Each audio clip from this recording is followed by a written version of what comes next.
You'll have to use the space bar because the clicker doesn't work. Yeah, just to advance with that. So whenever you're ready, you may begin, Jay.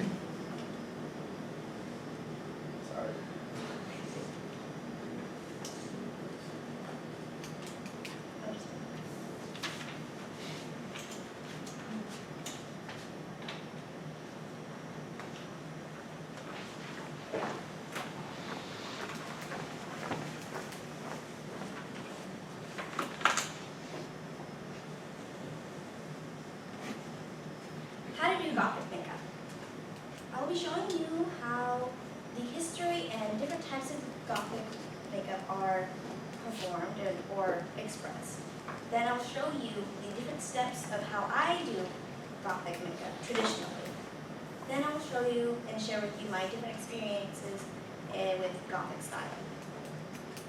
There are many types of Goth. Goth is a music-based form of expression. While some well-known types of Goth are traditional Goth, romantic Goth, J/Gothic Lolita, there's mall Goth, Victorian Goth, Gothabilly. There's so many different types. Each subgenre of Goth has different ways of doing things like makeup and clothing, as you can see here in these examples. So we're going to stand out with different bold makeup. First, you're going to pick a style of Goth that suits you. Then you're going to research that style and get your materials needed, as in clothes, makeup, accessories, anything you like.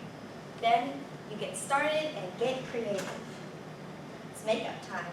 With traditional Goth makeup, first you're going to be using a primer, a foundation, and a concealer.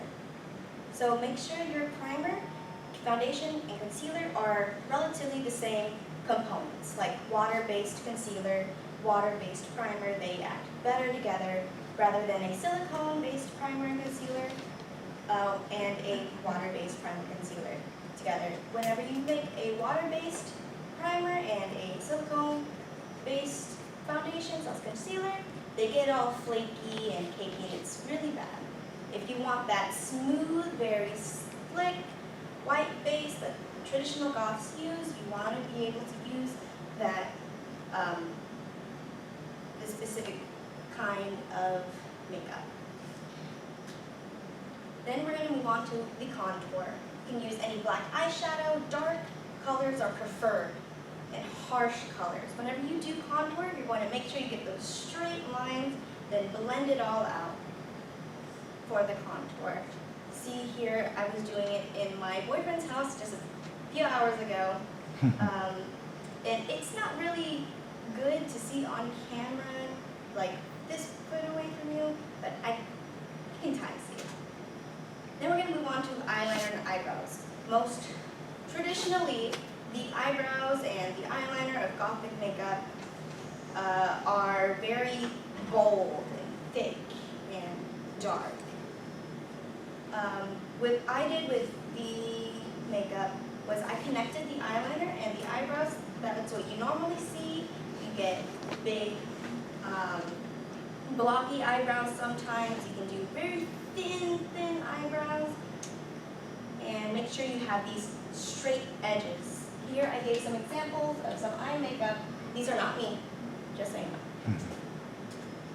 Then move on to the lips. Now the lips can be anything you want it to be, just as long as it is dark and harsh and just relatively the same thing that I said before. Straight lines, dark colors, harsh colors. What I did was I used a black eyeliner to line out my lips to make them more pointy, more smiley, like a clown. Then I filled it all in with a dark lipstick, and then I finished it with a gloss. Most of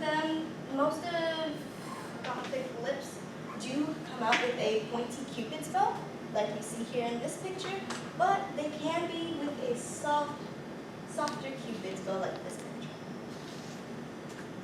And then we have the final product. I'm wearing the final product today. What you can see, this photo is with just the straight iPhone front camera, which doesn't really capture like the whole essence, I would say. This is with the mirror front back camera, with a mirror in front of me, this is how it normally looks. This is how it looks on me right now. I've been into the Gothic style for many, many years, okay? So I have a lot of influence. I learned that it's not hard. I promise you, it is not. It just takes a lot of practice. I myself have had many ups and downs. I didn't like this style, even though I tried it. But I really like this style. I couldn't do it. I just don't know. But I figured out what was good for me, what was good for my facial structure, what was good for my style, and how I would want it to do it. In conclusion, Gothic style is all about expression. You can be goth without the makeup and the style. Goth is a music-based style. But the makeup and the clothes kind of give you little points for that. And all in all, you have to be creative. There's no really step-by-step thing, even though I did give you a step-by-step thing. Be creative. It's all about you and your expression.